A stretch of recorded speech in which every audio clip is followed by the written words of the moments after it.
here is the news at noon. First, the highlights. The Lagos State government promises residents more laudable infrastructural projects. Academic Staff Union of Universities joins ongoing organized labor strike. And quarantine, Mexico elects Claudia Sheinbaum as first woman president. And in sports, Namibia defeats Oman in T20 World Cup Group B clash in Barbados. And now the details. I am Mike James. Special advisor to the Lagos State Governor on Media and Publicity, Gboyega Akosile, has announced that the administration of Governor Babajide Sanwo-Olu has delivered laudable infrastructural projects and dividends of democracy to improve the standard of living of millions of Lagos residents in the last 5 years. Akosile said the President's administration has recorded key achievement in the areas of traffic management and transportation, health and environment, education and technology, making Lagos a 21st century economy, entertainment and tourism, and security and governance. He noted that inclusion in government is also an integral part of Babajide Sanwo-Olu's themes plus developmental agenda. Akosile added that the red and blue line rails inaugurated by Governor Sanwo-Olu's administration are game changers, noting that the administration inherited the Blue Line Rail project, completed the first phase, and is currently working on the second phase. Some residents of Lagos have expressed their appreciation for the proactive measures taken by the Lagos State Parking Authority, LASPA, in addressing the issue of indiscriminate parking across various areas of the state. In a letter addressed to LASPA and signed by the Secretary of the Community Development Association, Temitope Adelo, the residents of Yaba acknowledged improvement in the movement of vehicles within the area. Adelo said LASPA has taken additional steps to address parking issues by installing warning and directional signs on major roads, aiming to alleviate traffic congestion caused by indiscriminate parking. The association also commended the professionalism displayed by LASPA officials during the exercise. Reacting to the commendations, General Manager of LASPA, Adebisi Adelabu, informed that the Lagos State Parking Authority has embarked on full-scale implementation of the parking policy with the aim to reduce parking-induced traffic congestion and enhance commuting experiences for all residents and visitors. She had Lagos residents and visitors to comply with traffic regulations and avoid indiscriminate parking to facilitate smooth movement across the state. The Lagos State government has directed all ministries, departments and agencies to henceforth adopt the new national anthem, Nigeria We Hail Thee. This is contained in a circular signed by the head of service, Bodiaguru. The directive followed President Bola Tinubu's signing of the bill, returning the old national anthem as the new, after being passed into law by the National Assembly. The circular urged all accounting officers to ensure compliance at all state events. And now to the rest of the stories. The Academic Staff Union of Universities also has joined the ongoing strike by the organized labor, comprising Nigeria Labour Congress and Trade Union Congress. This is coming after the federal government failed to meet the union's minimum wage demand. ASU President Emmanuel Oshodeke directed lecturers in universities across the country to join the strike as an affiliate of the Congress. Oshodeke said branch chairpersons are to mobilize all members to participate in the strikes. Meanwhile, the organized labor has shut down all entry points of aviation agencies at the Murtala Mohammed International Airport, Ikeja, Lagos, and the Nnamdi Azikiwe International Airport in Abuja to press home their demands for the implementation of a new national minimum wage.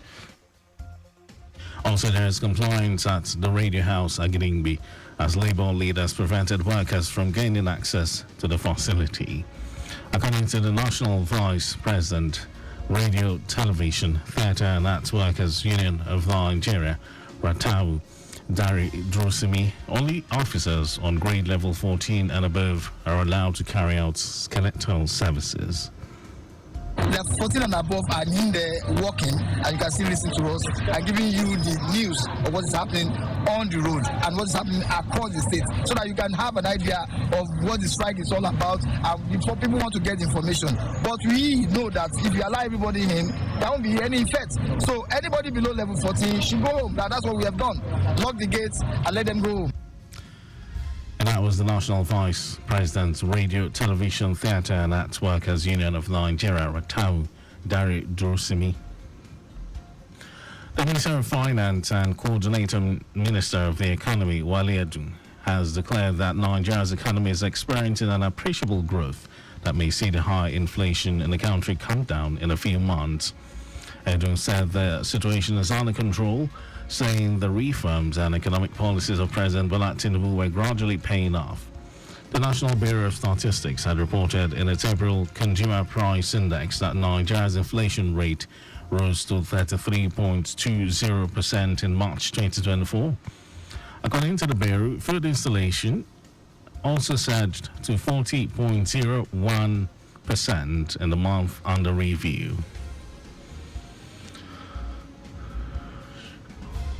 Claudia Sheinbaum has been elected as Mexico's first woman president in an historic landslide win.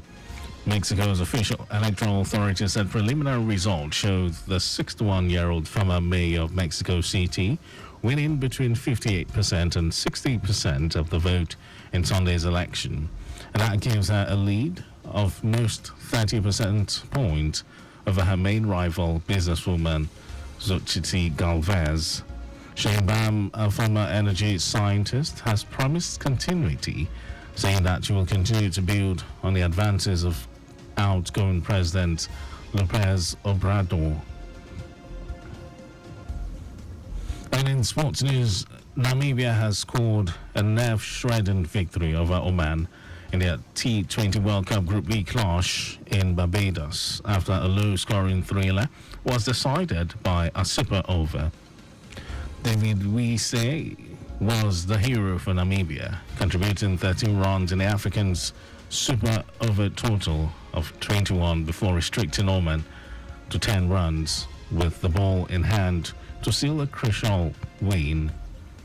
The match had gone to a decisive extra over after a tense duel saw both teams finish with 109 runs from their allotted 20 overs.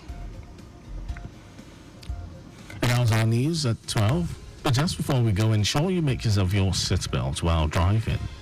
You can follow us in like all our various social media platforms: X, Traffic Radio 961, Instagram, Lagos Traffic Radio 961.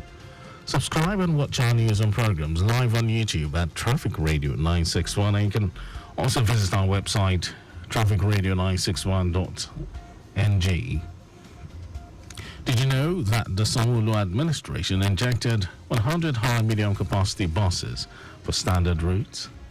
You can get more details on the Lagos State Government website, and to end the news, here are the highlights of the major stories. Special advisor to the Lagos State Governor on Media and Publicity, Gboyega Akosile, has announced that the administration of Governor Babajide Sanwo-Olu has delivered laudable infrastructural projects and dividends of democracy to improve the standard of living of millions of Lagos residents in the last 5 years. The Academic Staff Union of Universities ASU has joined the ongoing strike by the organized labor comprising Nigeria Labour Congress and Trade Union Congress. We also told you that Claudia Sheinbaum has been elected as Mexico's first woman president in an historic landslide win. And in sports, Namibia has scored a nerve-shredding victory over Oman in their T20 World Cup Group B clash in Barbados. And for contacts with the newsroom, send a message to info@trafficradio961.ng.